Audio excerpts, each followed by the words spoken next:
तीतः तस्मै श्री गुरुवे नमः। ज्ञान उदधि अरु ज्ञान घन सद्गुरु शंकर रूप।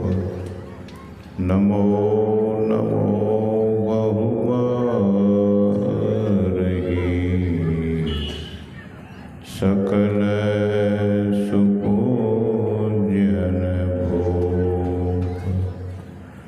मूकं करोति वाचालं पंगुं लंघयते गिरिं यत्कृपातमहं वन्दे परमानंदमाधवम्।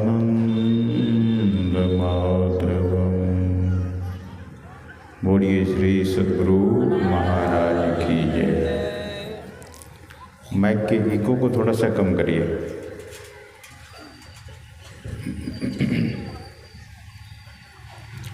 प्रातः स्मरणीय अनंत श्री विभूषित परमाराध्य परम पूज्यपाद संत सद्गुरु महाराज के परम पावन युगल पद्म पदों में सदा सदा पदवंदन। मंच पर उपस्थित परम श्रद्धेय स्वामी बोधानंद जी महाराज, स्वामी विश्वबंधु बाबा, स्वामी प्रियनाथ बाबा, श्रद्धेय स्वामी अशोक बाबा, सत्संग में समुपस्थित परम सम्माननीय सत्संग प्रेमियों, सदात्माओं, प्रबुद्धजनों तथा पूजनीय मातृशक्तियों,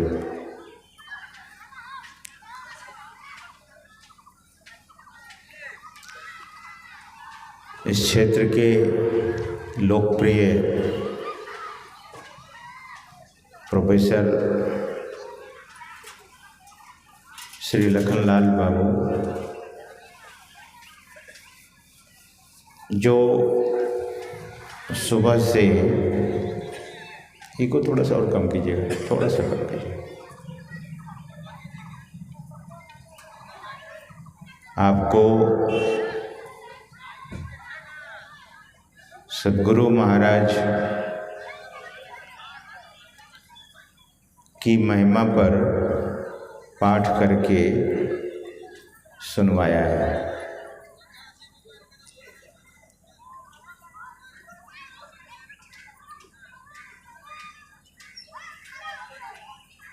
राजा जनक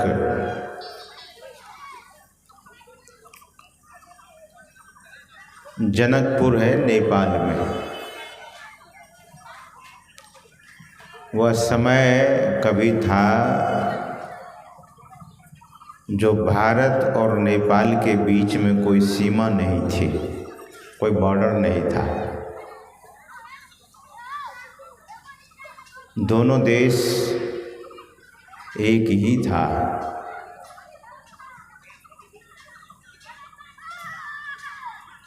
मिथिला का यह क्षेत्र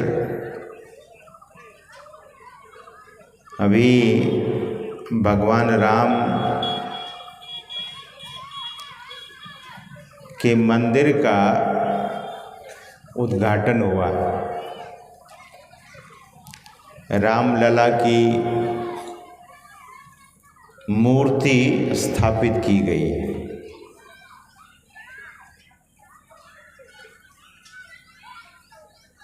सज्जनों, समाचारों में हमने ये सुना कि नेपाल के बहुत सारे लोग गहने जेवर लेकर अयोध्या पहुँचे थे। बहुत संदेश, उसको क्षेत्रीय भाषा में लोग सनेश बोलते हैं, सनेश। तो बहुत संदेश लेकर वहाँ गए और लोगों में बड़ी उद्गार देखा गया।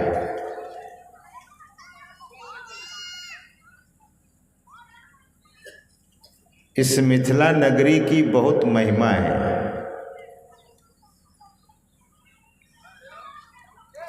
राजा जनक कैसे थे? तत्वज्ञ पुरुष थे, तत्वदर्शी, तत्वद्रष्टा, तत्वज्ञानी, आत्मज्ञानी महापुरुष थे। घर परिवार में रहते हुए, राज काज का संचालन करते हुए,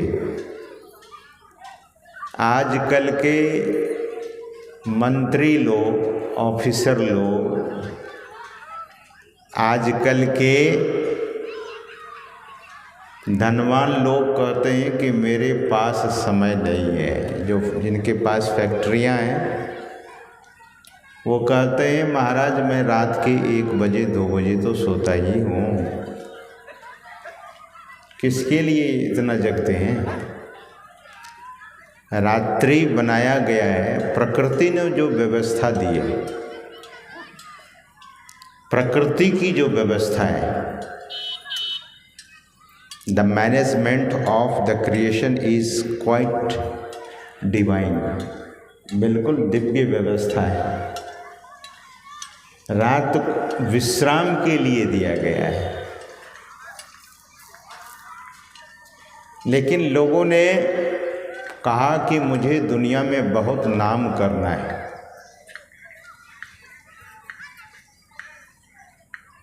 दुनिया में बहुत नाम कमाना है। राजा जनक के पास कोई फैक्ट्री नहीं थी, लेकिन राजा जनक का नाम आज लोग सम्मान पूर्वक लेते हैं कि नहीं लेते हैं?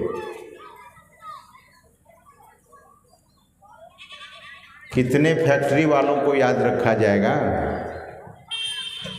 लेकिन जब व्यक्ति आत्मज्ञ हो जाता है, आप इको कम कीजिए प्रभु, इको कम कीजिए,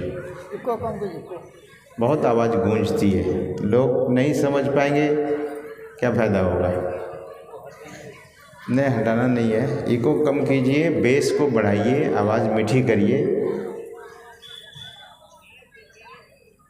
लोग 3D नहीं रखते ना, इसीलिए दिक्कत है। बोलिए श्री सद्गुरु महाराज की जय। सज्जनों, ईश्वर पर जिनको विश्वास है,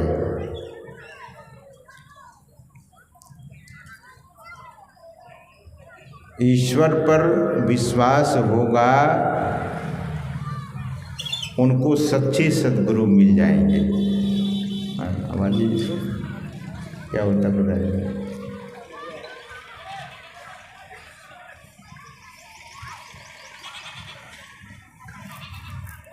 राजा जनक, ठीक है, फिर ये राजा जनक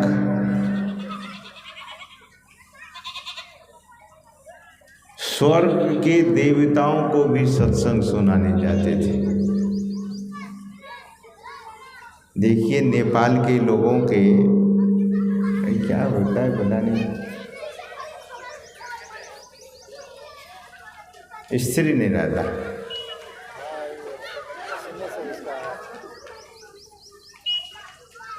राजा जनक एक ऐसे तत्वज्ञ पुरुष हुए,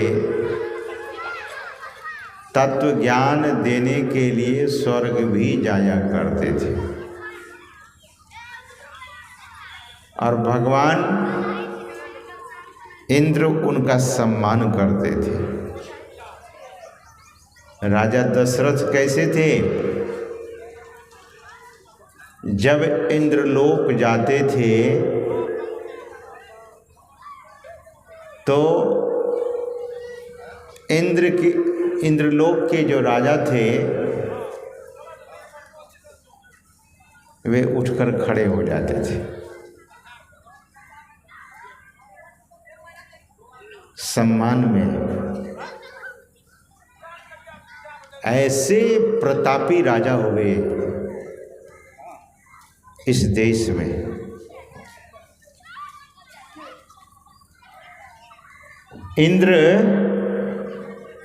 इंद्रदेव अपना आधा सिंहासन खाली कर देते थे, बराबर में बिठाते थे राजा दशरथ को।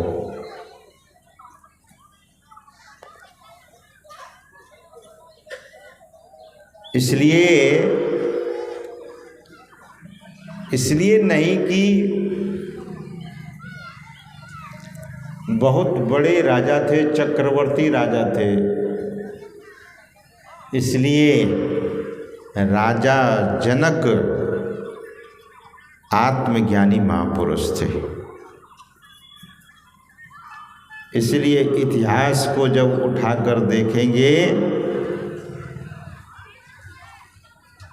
ग्रंथों को, शास्त्रों को उठाकर देखेंगे, तो पता लगता है कि हमारे पूर्वज कैसे थे, कितने महान थे। हम आप उन्हीं के संतान हैं। अब लोगों की स्थिति कैसी हो गई है? भेड़ बकरियों की तरह। जैसे बकरियां, हमने सुना है, हमने तो पाला नहीं है, लेकिन सुना है कि बकरी का पेट कभी भरता ही नहीं। उनको हरी घास दीजिए तो खाने ही लग जाता है। मनुष्य के जीवन में भी विषय इतना आ गया है। लक्ष्मीपति जी महाराज कहते हैं कि विषय वासना छूटत न मन से, नाहक नर वैराग्य करे। ये व्यर्थ वैराग्य की बात लोग करते हैं। जब तक ज्ञान और वैराग्य नहीं होगा तो ध्यान भी नहीं होगा। राजा जनक को कहा गया विदेह, ध्यान से सुनिएगा, राजा जनक को विदेह, यही है भारत के उन महापुरुषों की महिमा। राजपाट को संभालते हुए विदेह कहलाए। विदेह मतलब विदेह, देह रहते हुए पर भी देह से ऊपर उठ गए थे। राजा जनक की बेटी कौन है? वैदेही। राजा जनक की बेटी वैदेही है। वैदेही का हरण देह की नगरी में हो गया। रावण देह से आसक्त है, शरीर से आसक्त है। वो देह की नगरी और आप लोगों की नगरी विदेह नगरी। ऐसे महापुरुष गुरु महाराज, अरे क्या फिर बढ़ा दिया आपने, आवाज़ गूंजती है। देखिए ऑपरेटर कोई लाइए बढ़िया,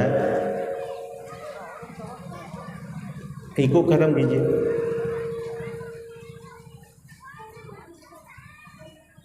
बोलिए श्री सद्गुरु। आप लोगों की आवाज़ अब अच्छी लग रही है ना? अच्छा, जब ये बाजा ही गड़बड़ होता है तो वक्ता बोलेगा क्या?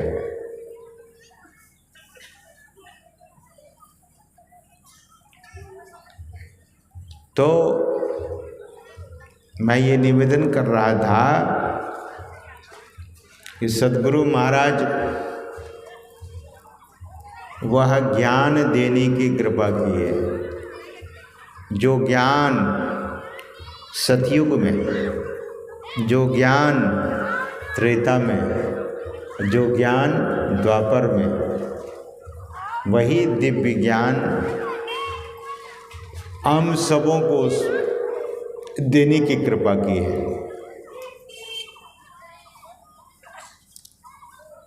सद्गुरु महाराज से एक साधु ने कहा, जब सद्गुरु महाराज प्रयागराज गए और इस दिव्य ज्ञान के बारे में सुनते हैं, तो सद्गुरु महाराज से एकांत में समय लेकर के कहा कि आप ये इस ब्रह्म ज्ञान को सामान्य लोगों को बांट रहे हैं। गुरु महाराज ने कहा, जितने मनुस्तनधारी हैं प्रभु भक्ति कर सकते सभी।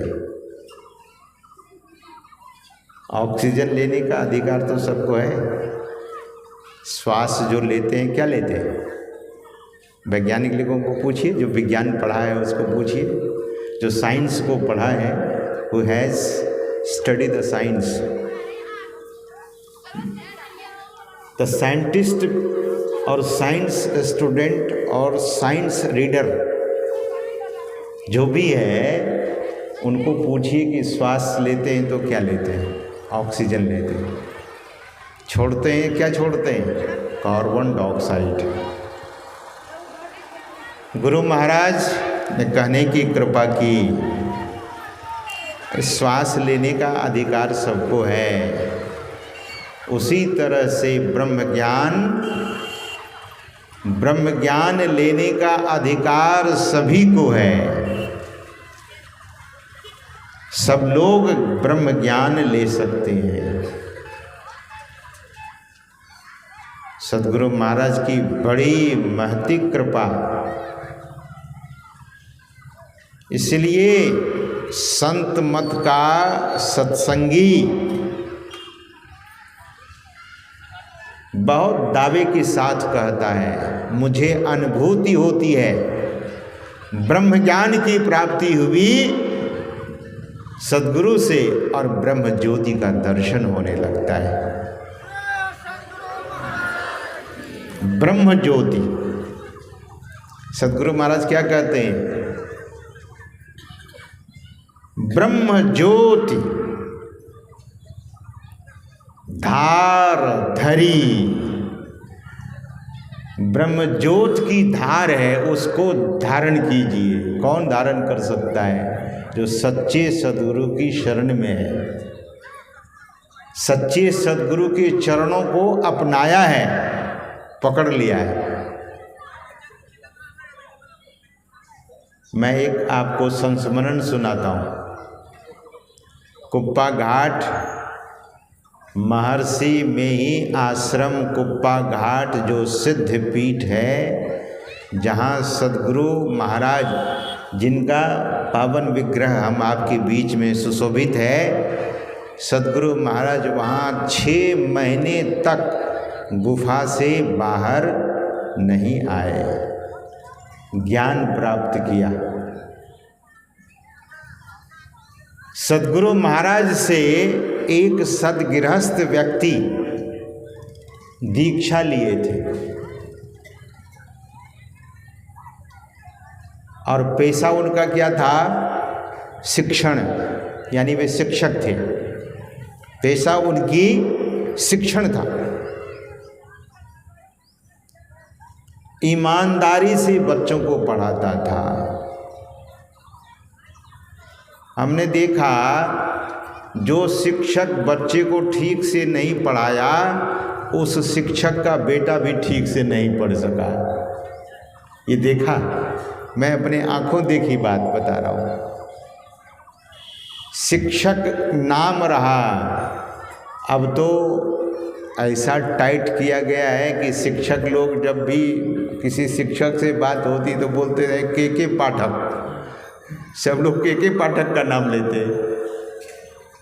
एक जमाना था जो हाजिरी बनाकर शिक्षक चले जाते थे। हमने ये भी सुना है कि कुछ माता बहनें हाजिरी बना करके भोजन बनाने घर में आ जाती थी। सज्जनों, उस शिक्षक को देखा कि पढ़ाते नहीं थे और बेटा को पढ़ाने के लिए खूब कोशिश किया, लेकिन बेटा नहीं पढ़ पाया। लेकिन वे जो सज्जन थे, जो गुरु महाराज से दीक्षा ली, ईमानदारी से शिक्षण का काम करते थे, पढ़ाने का काम करते थे। ईमानदारी से। उनको 2 बेटे थे, बहुत बड़े ऑफिसर बने दिल्ली में, दोनों बेटा। और वे सज्जन नियम से ध्यान करते थे, नियम से स्तुति प्रार्थना करते थे।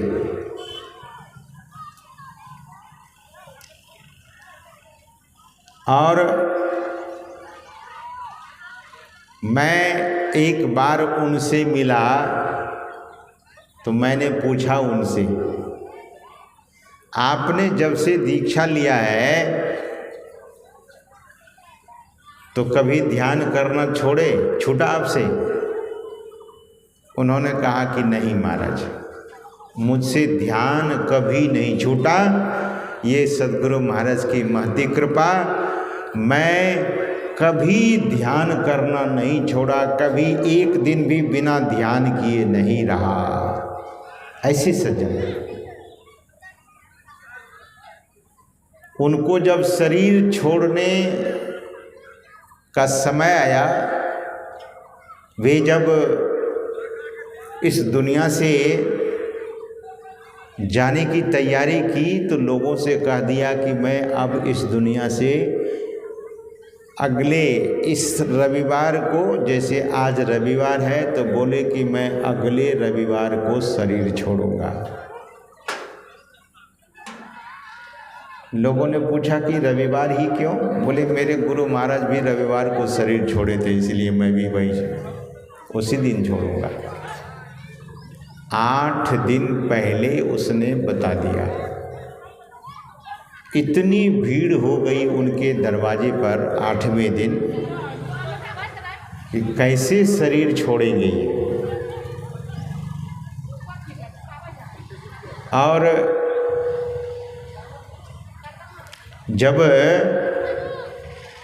बहुत लोग इकट्ठे हो गए सुबह सुबह, अब लोगों को भी ज़्यादा खुदबुदी हो गई, लोगों के मन में भी हुआ कि कब शरीर छोड़ेंगे, कब शरीर छोड़ेंगे। सवेरे 6 बजे से भीड़ हो गई उनके घर पर, दरवाजे पर। भीड़ बढ़ती चली गई, बढ़ती चली गई। अब लोरिक बाबू का शरीर तो छूट नहीं रहा है। लोगों ने कहा कि ऐसे झूठ बोल के लगता है। लोरिक बाबू ने कहा, जो शिक्षक महोदय थे, उसने कहा कि आप लोगों के कहने से मैं शरीर थोड़ी ना छोड़ूंगा, समय से शरीर छोड़ूंगा और आज ही शरीर छोड़ूंगा। 9 बज गए, 10 बज गए, लोगों ने कहा कि शायद शरीर नहीं छोड़ेंगे, ऐसे बोल गए भाव में। लेकिन बात ऐसी नहीं थी। 10 बजे तो वे शिक्षक महोदय अपने आसन पर बैठे और सभी लोगों से कहा कि सब लोग बैठ जाइए। सब लोग बैठे और कहा, शिक्षक महोदय कि मेरी विनती है कि सब लोग मेरे साथ संत स्तुति कीजिए, गुरु विनती कीजिए। सब संतन की बड़ी बलिहारी। ये स्तुति यानी संत स्तुति प्रारंभ हो गई। ये जो शिक्षक महोदय थे, आंखों से अश्रु की धार निकलने लगे। बड़े भाव से संत स्तुति करने लगे। ये सच्ची घटना आपको बता रहा हूँ, ये सुनी सुनाई बात नहीं है, ये सच्ची घटना हुई। हम लोग तो सुनते थे बाबा धरणीदास जी महाराज के संबंध में। बाबा धरणीदास जी महाराज जब शरीर छोड़ने लगे तो लोगों से कहा कि हम सरयू नदी में जाकर शरीर छोड़ेंगे। और बाबा धरणीदास जी महाराज लोगों से कहा कि कीर्तन करिए। बहुत भक्त लोग थे, कीर्तन करते गए। बाबा धरणीदास जी महाराज आगे आगे, पीछे से भक्त लोग कीर्तन किए जा रहे थे। और जैसे सरयू नदी के पास पहुँचे, सरयू नदी के तट पर, तो धरणीदास जी महाराज सबों की ओर हाथ जोड़कर बोले कि मैं विदा ले रहा हूँ आपसे, आप लोगों से आज ये धरणीदास विदा ले रहा है और आप लोग यहीं तक रहिए, मैं नदी में प्रवेश कर रहा हूँ। सब लोग वहीं ठिठक गए, स्तंभ की तरह, खंभे की तरह सब लोग खड़े हो गए, आंख फाड़ करके देखने लगे कि धरणी बाबा कैसे शरीर छोड़ते हैं। सरयू नदी में चले तो पैर पानी में नहीं डूबा, नदी के जो पानी की धारा बह रहा था उस धारा पर अपना पैर रखते चले गए। पैर पानी में डूबा नहीं, जैसे कोई धरती पर चलता है वैसे पानी पर चलने लगे। लोग बोलने लगे धरणी बाबा की जय, धरणी बाबा की जय। और बीच नदी में जब पहुँचे संत धरणीदास जी महाराज, तो नदी के उस धारा, जल की धारा पर पद्मासन लगाकर बैठ गए। और पद्मासन लगाकर बैठते हैं और धीरे धीरे शरीर धारा के साथ बहने लगा, बह रहा। और देखा क्या लोगों ने, शरीर पूरे प्रकाश का एक पुंज हो गया। अब शरीर नहीं, शरीर धीरे धीरे प्रकाशमय होते होते प्रकाश का पुंज हो गया और नदी की सतह से ऊपर उठते उठते उठते उठते उठते आकाश में जाकर वो प्रकाश भी विलीन हो गया। कैसे शरीर छोड़े, पंच भौतिक शरीर का कुछ भी नहीं रहा। वही ज्ञान सद्गुरु महाराज ने हम सबों को देने की कृपा की है। ऐसे वैसे ज्ञान नहीं है, यह ज्ञान समझने के लिए सत्संग बहुत करना पड़ता है।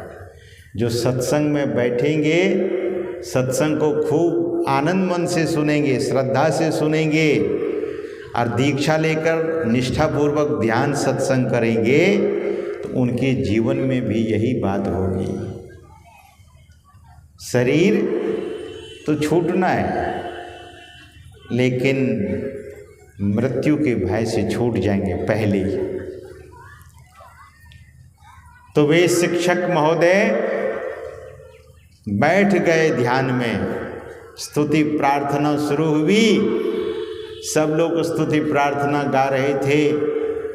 गुरु विनती शुरू हुई, प्रेम भक्ति गुरु दीजिए। और ऐसा जैसे ही विनती समाप्त हुई, विनती समाप्त होने के बाद 5 मिनट ध्यान करते हैं ना, तो ध्यान किया।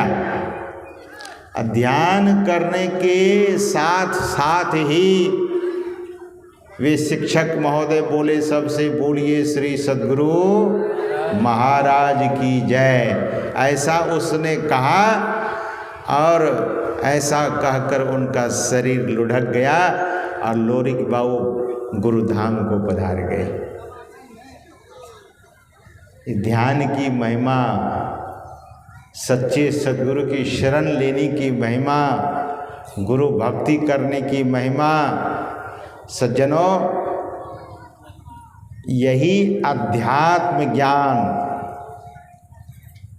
पढ़ते हैं लोग बहुत, लेकिन आत्मज्ञानी नहीं हो सकते। ध्यान से सुनिएगा, पढ़ना लिखना चातुरी यह तो काम सहल, काम दहन मन वश करन गगन चढ़न मुश्किल। कबीर साहब कहते हैं, काम को दहन कर देना, कामाग्नि काम को अग्नि भी कहा गया, और उस अग्नि को कोई बुझा दे, काम अग्नि को कोई समाप्त कर दे। देखिए, काम को भी अग्नि कहा गया, क्रोध को भी अग्नि कहा गया। लोभाग्नि भी बोलते हैं, लोभ को भी अग्नि कहा गया।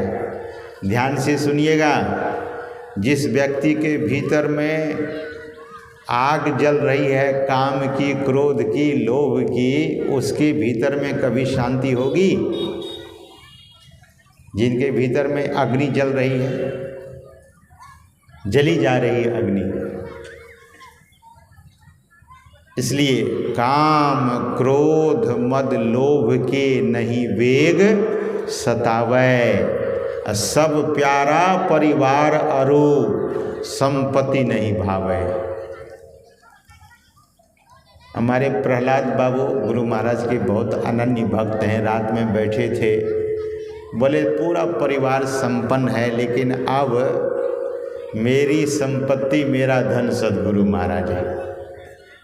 ये समझदारी सबको नहीं होती है, यही बड़ी बात है। संपन्नता में भी अपने को सद्गुरु के चरणों में विपन्न समझे, तभी उस व्यक्ति की समझदारी है। सज्जनों, यहाँ की समिति है ना, समिति ने ज्ञान यज्ञ का आयोजन किया है। हमारे सत्यनारायण बाबू अध्यक्ष हैं इस यज्ञ के, और एक कौन है, सतेश्वर विजय बाबू। बहुत सारे लोग हैं। अपराह्न बेले में मैं सबका नाम लेना चाहूँगा। समिति से मैं कहूँगा कि मुझे एक लिस्ट भी दीजिए। ये सज्जन लोग, ये भक्तजन लोग ज्ञान यज्ञ की व्यवस्था किया है, अनुष्ठान किया है, सबको ज्ञान मिले। सत्संग सुनेंगे तो भीतर का जो मल है, भीतर का जो विकार है, भीतर की जो बाधा है, उसको समझ लीजिएगा। क्रोध को समाप्त करने के लिए कोई मेडिसिन बनी है क्या? कोई दवाई बनी है? आप लोगों ने खरीदा कभी क्या कि फलाने को बहुत क्रोध आ रहा है? डॉक्टर को कभी बोले कि बहुत क्रोध आ रहा है सर, कोई मेडिसिन है? तो क्रोध को समन करने के लिए कोई मेडिसिन नहीं है। दुनिया में कोई साइंटिस्ट क्रोध को समन करने के लिए कोई मेडिसिन नहीं बनाया। लेकिन सत्संग सुनेंगे और सच्चे सद्गुरु की शरण ग्रहण करेंगे तो ब्रह्मानंद जी महाराज क्या कहते हैं? ध्यान से सुनिए, बोलिए श्री सद्गुरु। आप लोग जगे हैं ना, सुन रहे हैं ना? सुनेंगे तो हमको सुनाने में अच्छा लगेगा।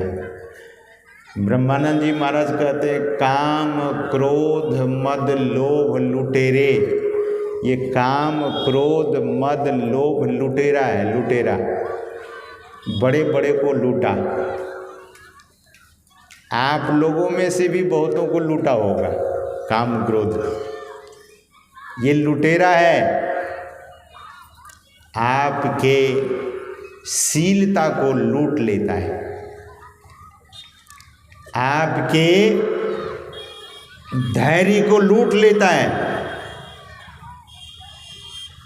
आपकी बुद्धि को लूट लेता है। ब्रह्मानंद जी महाराज कहते हैं, काम क्रोध मद लोभ लुटेरे, जन्म जन्म के बैरी मेरे। ये जन्म जन्मांतर का बैरी है, काम क्रोध मद लोभ लुटेरे। जन्मों जन्मों का ये बैरी है। भगवान श्री कृष्ण भी गीता में कहते हैं, काम एषः क्रोध एषः रजोगुण समुद्भवः महासनो महापाप्मा विद्धि न इह बैरिणम। भगवान श्री कृष्ण क्या कहते हैं अर्जुन से, ऐ अर्जुन ये काम क्रोध तुम्हारा शत्रु है। बाहर के शत्रु से लड़ते हैं लोग, हाथ पैर भी चलाते हैं, जूते चप्पल भी चलाते हैं, बाल नोच लेते हैं, और यहाँ तक कि फिर तलवार छुरी चलता है।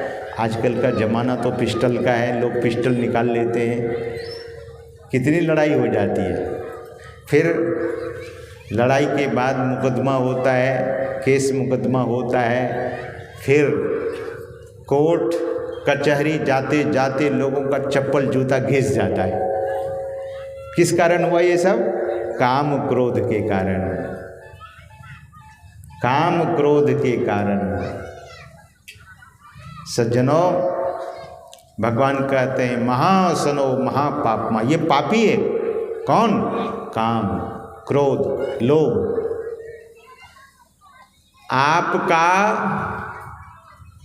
आपका बेटा आप पर क्रोध करता है तो आपको अच्छा लगता है क्या? बोलिए। आपका बेटा आप पर क्रोध करे, आपकी पत्नी आप पर क्रोध करे, आपका पति आप पर क्रोध करे, अच्छा लगता है? क्रोध किसी को पसंद है? क्रोध किसी को पसंद नहीं है, और ये जन्म जन्म का बैरी है। लेकिन इसे कौन मार सकता है? ध्यान से सुनिए।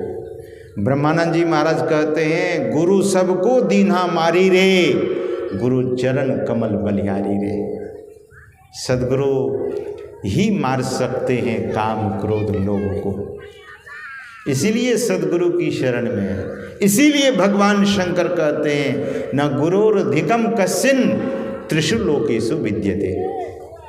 गुरु से बढ़कर तीनों लोक में कोई नहीं। गुरु ते बड़ा न कोई, करता करे न करी सके, गुरु करे सो होए। सद्गुरु जो करेंगे वही होगा, जो न करे लकीर सो करे फकीर। संत सद्गुरु समर्थ हैं। अभी हमारे श्रद्धेय स्वामी बोधानंद जी आपको सुना रहे थे, समर्थ का शरणा लिया। ताहि न चंपे काल, पार ब्रह्म का ध्यान धरत, होत न पंखा बाल। गुरु समर्थ सिर पर खड़े। सिर पर किनको रखेंगे? सिर पर किनको रखेंगे? कबीर साहब कहते हैं, गुरु समर्थ सिर पर खड़े। सज्जनों, समर्थ गुरु को सिर पर धारण करना चाहिए। कहा कमी तो ही दास, रिद्धि सिद्धि सेवा करे, मुक्ति न छोड़े पास। जो समर्थ गुरु को अपने सिर पर बिठाया है। हरहु भव दुख देहु अमर सुख, सर्वदाता समर्थ हो। सर्वदाता है, सर्वदाता समर्थ हो। वो क्या नहीं दे सकते हैं? भगवान शंकर कहते हैं, भुक्ति मुक्ति प्रदाता च तस्मै श्री गुरुवे नमः। सद्गुरु मुक्ति भी देते हैं, भुक्ति भी देते हैं, भोग भी देते हैं, योग भी देते हैं। सद्गुरु तो सब कुछ देने में समर्थ है। सज्जनों, सद्गुरु दाता सर्व के, तू कृपण कंगाल, गुरु महिमा जानियो नहीं, फंसियो मोह के जाल। सजोबाई कहती है। परमात्मा से भी, ईश्वर से भी कोई बड़े हैं तो कौन है? परमेश्वर सु गुरु बड़े, गावत वेद पुराण, सहजो हरि के मुक्ति हैं, और गुरु के घर भगवान। भगवान को भजिएगा तो मुक्ति मिलेगी, और गुरु को भजेंगे तो भगवान मिलेंगे। मुक्ति चाहिए कि भगवान चाहिए? गुरु के घर भगवान, गुरु के घर भगवान है। इसीलिए सजोबाई कहती हैं, परमेश्वर सु गुरु बड़े। सज्जनों, शिक्षक महोदय शरीर छोड़ते हैं, लोगों को बताकर शरीर छोड़ते हैं। मृत्यु को जान गए तब ना, मृत्यु को समीप से और मृत्यु को ठग लिए। जैसे ध्रुव जी के पास जब विमान लाया गया तो विमान तो ऊंचा था ना, आप लोग फ्लाइट पर चढ़े होंगे, मैं तो हजारों बार संभवतः चढ़ लिया होगा। 1998 से मैं घूम रहा हूँ पूरी दुनिया। 1998 में पहली यात्रा मॉरिशस की थी हमने,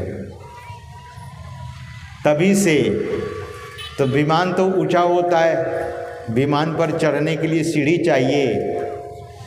अब विमान ध्रुव जी के सामने था, ध्रुव जी तो छोटे थे, ध्रुव जी को कहा गया कि चढ़िए विमान पर और चलिए। ध्रुव जी ने कहा कि कैसे, तभी एक पुरुष वहाँ प्रकट हो गए, एक काला कलूटा पुरुष प्रकट हो गए और ध्रुव जी से प्रार्थना करने लगे, आप विमान पर मेरे सिर पर पैर रखकर चढ़ जाइए। झुका, वह पुरुष झुका, जो काला कलूटा था झुक गया और झुकने के बाद भक्त ध्रुव जी ने पूछा कि आप कौन हैं? बोले मैं मृत्यु हूँ, आज मैं नतमस्तक हूँ। क्यों?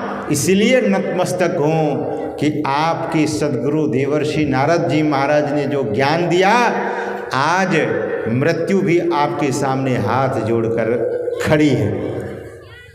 मृत्यु के देवता खड़े थे वहाँ, मृत्यु सिर झुकाकर वहाँ खड़े हुए और ध्रुव जी उनके सिर पर लात धरते हैं, अब विमान पर चढ़ जाते, विमान गड़गड़ाते हुए उस लोक के ओर, ध्रुव लोक, ध्रुव मतलब निश्चित, यानी परमात्मा के धाम की ओर जाने लगे।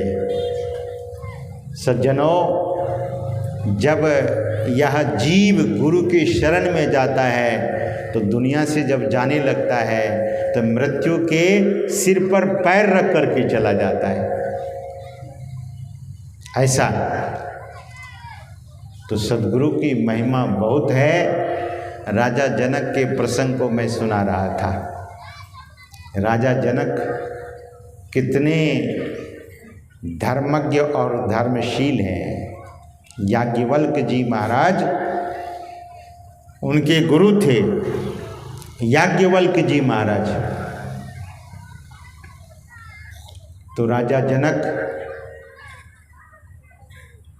को कभी भी किसी भी तरह की समस्या होती थी तो अपने सद्गुरु से कहते थे। भगवान श्री राम जंगल जा रहे थे माता सीता के साथ, भाई लक्ष्मण के साथ। बहुत लोग रास्ते में पूछने लगे कि प्रभु क्यों जा रहे हैं जंगल। जब अयोध्या से बाहर हो गए भगवान को तो बहुत लोग जानते थे, तो लोग रास्ते में आकर भगवान के पद में पद त्राण नहीं था। ध्यान से सुनिएगा, सीता जी का चरण जो धरती पर कभी स्पर्श नहीं किया था, वो सीता नंगे पैर चल रही थी भगवान के पीछे पीछे। सीता जी के पीछे पीछे लक्ष्मण जी चल रहे थे, वे भी नंगे पैर थे। भगवान का भी पैर नंगा था, कोई पदत्राण नहीं पहने हुए थे, कोई खड़ाऊ नहीं पहने थे। भगवान खड़ाऊ इसलिए नहीं पहन रहे थे। यद्यपि ऐसा सुना है कि लक्ष्मण जी खड़ाऊ अपने झोले में ले लिया था। भगवान जब चलने लगे खड़ाऊ पहनकर, तो भगवान धरती माता को प्रणाम करते हैं और कहते हैं कि मैं तो जंगल जा रहा हूँ, पता नहीं कौन ऋषि कहाँ बैठे हैं, पदत्राण पहन करके मैं नहीं जाऊँगा, खड़ाऊ पहन के नहीं जाऊँगा। खड़ाऊ लक्ष्मण जी को दे देते हैं और भगवान चल रहे हैं।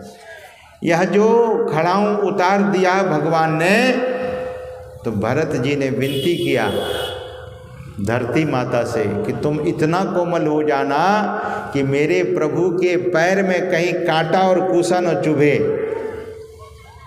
पृथ्वी ने कहा, पृथ्वी माता ने कहा, जब मेरे स्वामी ही मेरे वक्षस्थल पर चल रहे हैं तो मैं जिधर से जहाँ से प्रभु गुजरेंगे वहाँ वहाँ मैं कठोर नहीं अत्यंत कोमल हो जाऊंगी। सज्जनों, भगवान अयोध्या से जंगल की ओर चले और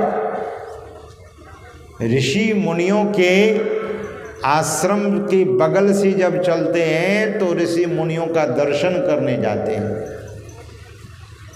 तो मैं निवेदन कर रहा था कि रास्ते में जब कोई गांव आता था तो लोग भगवान से पूछते थे,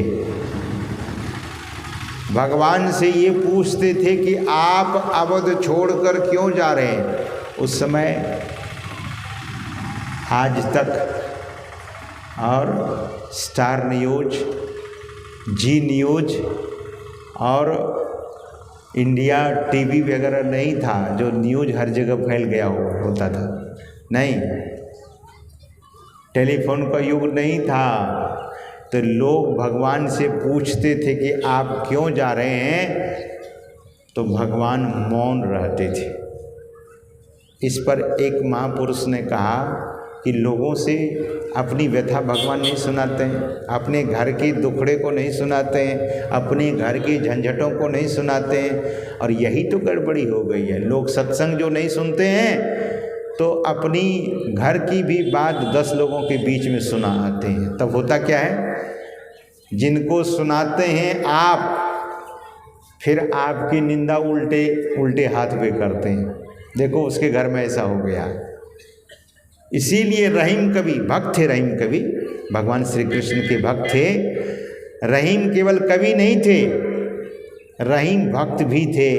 उन्होंने कहा कि रहीमन निजमन की व्यथा मन ही राखो गोय, सुन अठ लई हैं लोग सब अब बाँटी न लई हैं कोई।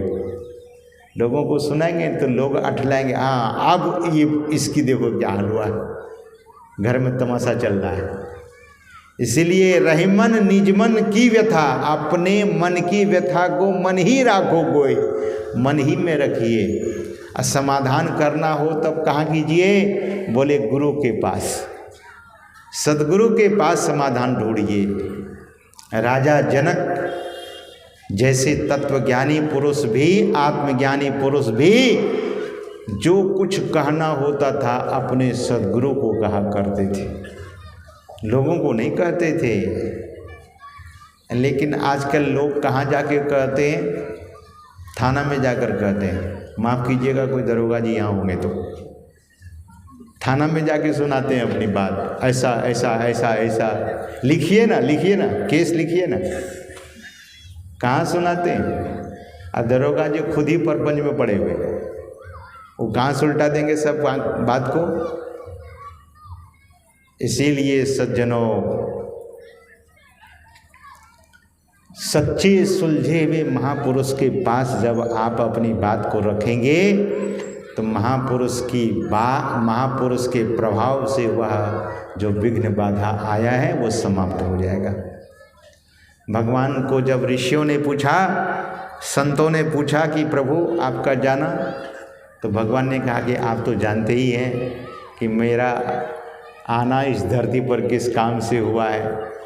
फिर भी प्रभु मेरी विमाता की ऐसी इच्छा हुई, और ये सारी इच्छा तो सरस्वती ने सबकी मति को फेरा, और सरस्वती का भी प्रेरक तो मैं ही हूँ।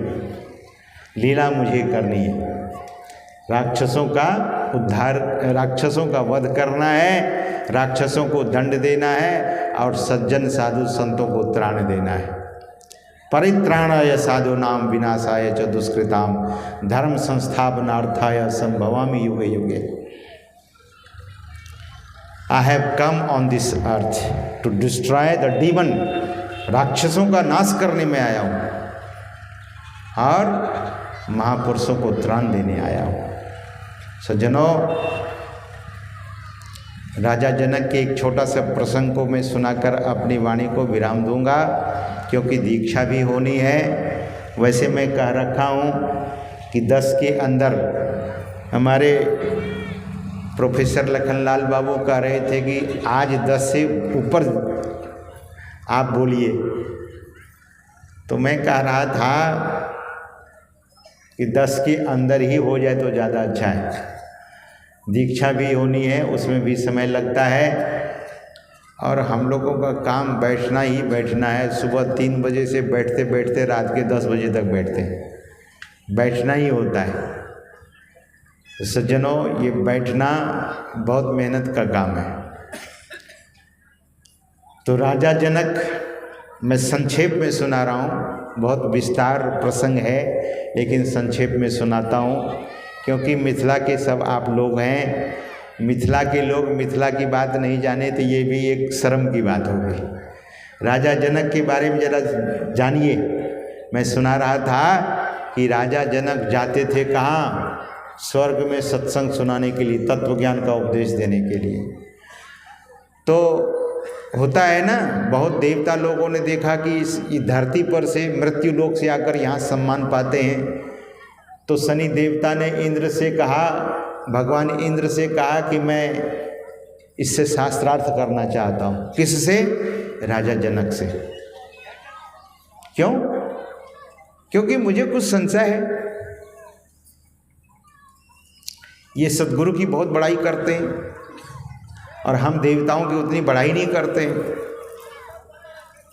तो इंद्र भगवान ने कहा कि देवता की बड़ाई कैसे नहीं करते भाई? हमारे हर अंग प्रत्यंग में देवता बैठे हुए, जिह्वा में, मुंह में, हाथ में, सभी जगह। देहस्था सर्व देवता, देह में तो सारे देवता का वास है। महाराज ये सद्गुरु की महिमा बहुत गाते हैं। अपने गुरु याज्ञवल्क्य जी महाराज की महिमा बहुत गाते हैं। और जो जिनका शिष्य होगा उन्हीं की महिमा न गाएंगे। हमको कोई कहेंगे कि आप किनकी महिमा ज़्यादा बखान करेंगे, मैं कहूँगा महर्षि मिहिर परमहंस का, मैं तो उन्हीं का महिमा बखान करूँगा। अरे आज मैं भी कुछ हूँ तो उन्हीं के चरण के प्रताप से। आज मेरे मुंह में बोलने की कुछ शक्ति है तो उन्हीं के प्रताप से। आज कहीं हमें सम्मान मिलता है तो उन्हीं के प्रताप से। उनकी महिमा तो कबीर साहब ने कहा। कबीर साहब कहते हैं कि मेरे में तो सब सारे अवगुण भरे हैं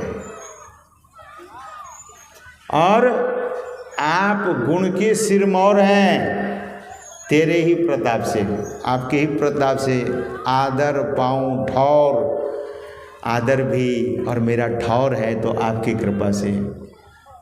तो सद्गुरु की महिमा राजा जनक बहुत गा रहे थे, अपने सद्गुरु याज्ञवल्क्य की महिमा बहुत गा रहे थे। तो शनि देवता ने कहा कि मुझे शास्त्रार्थ करना है।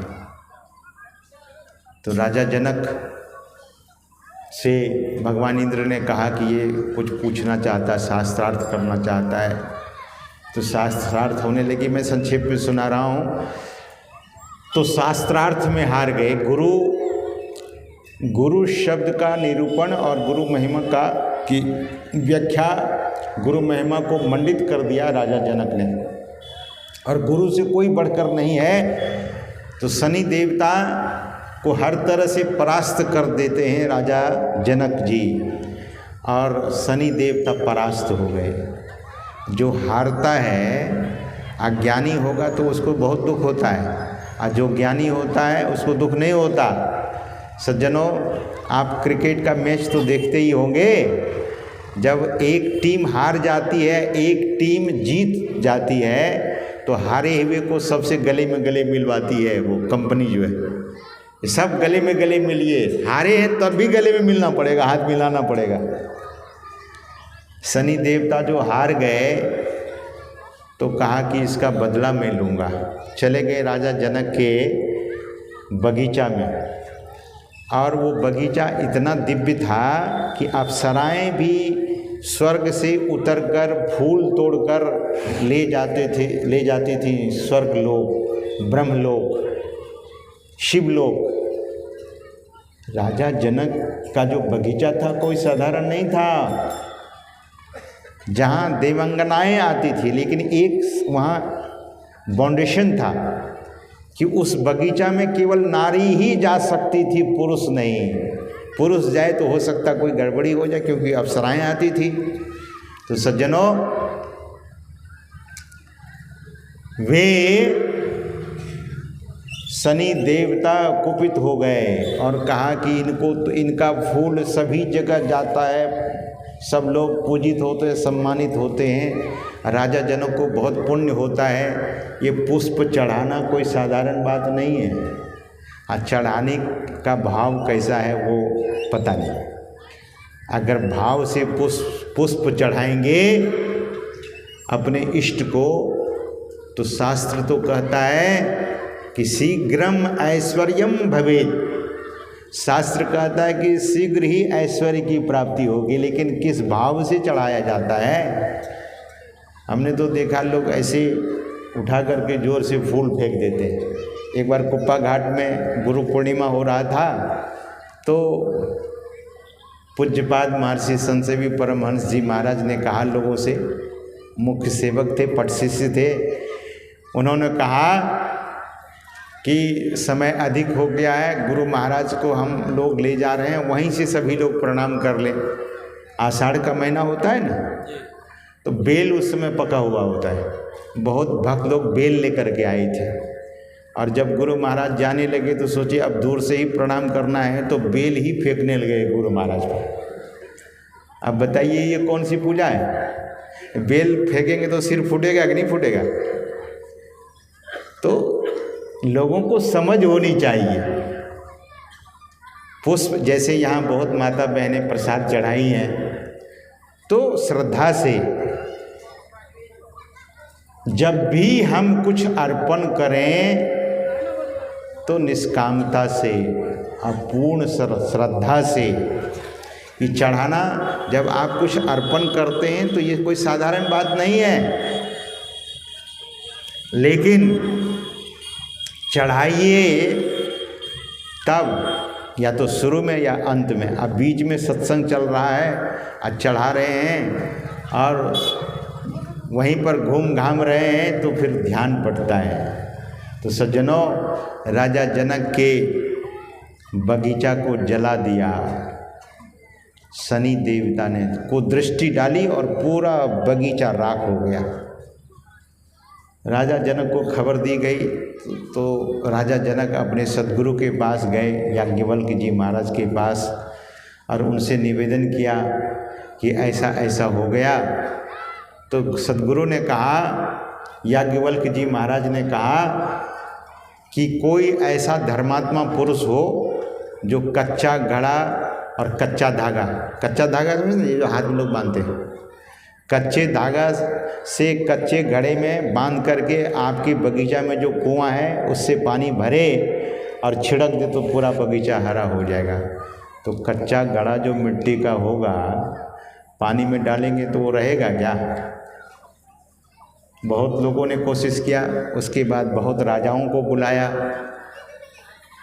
सब हार गए, कोई पानी नहीं निकाल सके।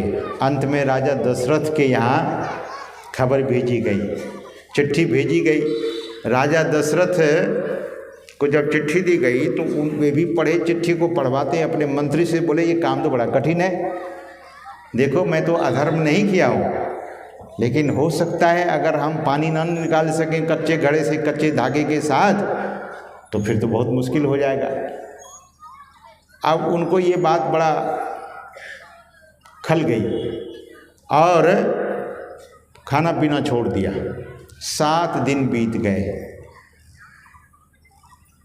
उधर राजा जनक भी खाना पीना छोड़ चुके हैं, इधर राजा दशरथ भी खाना पीना छोड़ दिया। राजा दशरथ का जूठन जाता था उनके सेवक के घर, एक मेहतर था। अब जब तक जूठा नहीं जाए तो खाएंगे कैसे? मेहतर अपनी माँ से पूछा कि क्या हुआ, भोजन 7 दिनों से नहीं मिला। बोले ऐसी ऐसी बात। मेहतर आए और राजा दशरथ से आकर पूछे, निवेदन किया कि हुजूर आप भोजन क्यों नहीं लेते हैं। तो ऐसी ऐसी बात। बोले ये तो छोटी सी बात है, ये तो मैं जाकर ये इस काम को कर दूंगा, आप चिंता कर रहे हैं, उठिए भोजन ग्रहण कीजिए। अपने सेवक के कहने से भोजन ग्रहण कर लेते हैं राजा दशरथ और बहुत खुश हो गए। फिर वो मेहतर भी, सेवक भी भोजन कर लेते हैं, क्योंकि मेहतर ने कहा कि जब से मेरा जन्म हुआ है तब से आपके उच्छिष्ट भोजन को ही करके मैं अपने जीवन को पाला हूँ। मैं किसी का अन्न आज तक नहीं खाया, मैं ऐसा सेवक हूँ और ये मुझे इस बात का गौरव है। और यह कहकर कहा कि मैं जाता हूँ जनकपुर। और जनकपुर गए, संवाद दिया, खबर दी राजा जनक को कि राजा दशरथ ने एक मेहतर को भेजा है इस काम को करने के लिए। अब सब लोग हैरान हो गए, इतने बड़े बड़े धर्मात्मा लोग आए, कुआं से पानी नहीं कोई निकाल सके और ये मेहतर निकाल लेगा। मेहतर ने कहा कि मुझे दीजिए तो सही। मेहतर को कुआं के पास लेकर के गए, मिट्टी के घड़े में कच्चा धागा बांध करके और जैसे कुआं में डुबाया और डुबाते ही पानी भरा घड़ा में और खींच करके बाहर लाकर रख दिया। अब सब लोग हैरान हो गए, गजब है, ये कैसा धर्मात्मा है। राजा दशरथ कितने बड़े धर्मात्मा होंगे जो उनके मेहतर में इतनी शक्ति है। और वह मेहतर घड़े को गोद में लेकर के पानी सभी जगह छिड़क दिया, पूरा बगीचा हरा भरा हो गया, पूरा बगीचा हरा भरा हो गया। सज्जनों, अब राजा जनों को बहुत हैरानी हो गई, मन में हो गया कि इनके पुत्र से मैं अपने पुत्री की शादी करूंगा, लेकिन करूंगा कैसे, निमंत्रण दूंगा और कहीं पुत्र को भेजने के बदले मेहतर को ही भेज दिया तो उन्हीं से शादी करनी पड़ेगी। सज्जनों, सबको राजा जनक ने निमंत्रण दिया था सीता स्वयंवर में, राजा दशरथ को नहीं दिया, इसीलिए कि क्या पता फिर मेहतर भेज दे, तो सीता जी की शादी मेहतर से करना पड़ेगा। लेकिन इसमें गुरु की भूमिका, राजा जनक के मन में तो था ही कि राम जी से सीता जी का विवाह हो, लेकिन गुरु अपने गुरु से फिर कहते हैं क्या करें, निमंत्रण दूं राजा दशरथ को या नहीं दूं। याज्ञवल्क्य जी महाराज ने कहा कि जो तुम्हारे मन में मेहतर से विवाह हो जाएगा तो मत ही दो, मत दो। ऐसी कहीं न कहीं संत की कृपा हो जाएगी। और उसी समय विश्वामित्र जी महाराज पधारे अवधपुरी, और अवधपुरी में भगवान राम को लेकर के, लक्ष्मण जी को लेकर के चले, ताड़का इत्यादि का वध करते हुए, भगवान अहल्या का उद्धार करते हुए जनकपुर पहुंच गए और तब भगवान का विवाह।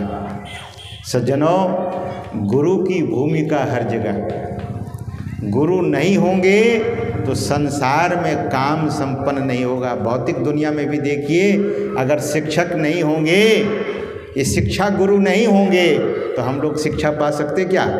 इसलिए गुरु की भूमिका हर जगह है। ये शिक्षा गुरु, भौतिक विद्या के शिक्षक शिक्षा गुरु, लेकिन जब तक आध्यात्मिक विद्या के सद्गुरु की शरण में हम आप नहीं जाएंगे तो जीवन का उद्धार नहीं होगा। इसीलिए हम सबों को चाहिए कि सच्चे और पूर्ण धनी सद्गुरु की शरण में जाकर शिक्षा दीक्षा ग्रहण कर अपने जीवन को धन्य और सफल करें। बोलिए श्री सद्गुरु महाराज की जय। हम लोग सुन रहे थे कहाँ भीड़ है सदगुरु की महिमा के संबंध में। सजो भाई माई ने कहा सहजो गुरु बहुत तक फिरे, और आज भी अभी पूज्यपाद जब अपने निवास पर जाएंगे, आप लोग वहाँ एकत्रित होकर नाम लिखा लेंगे।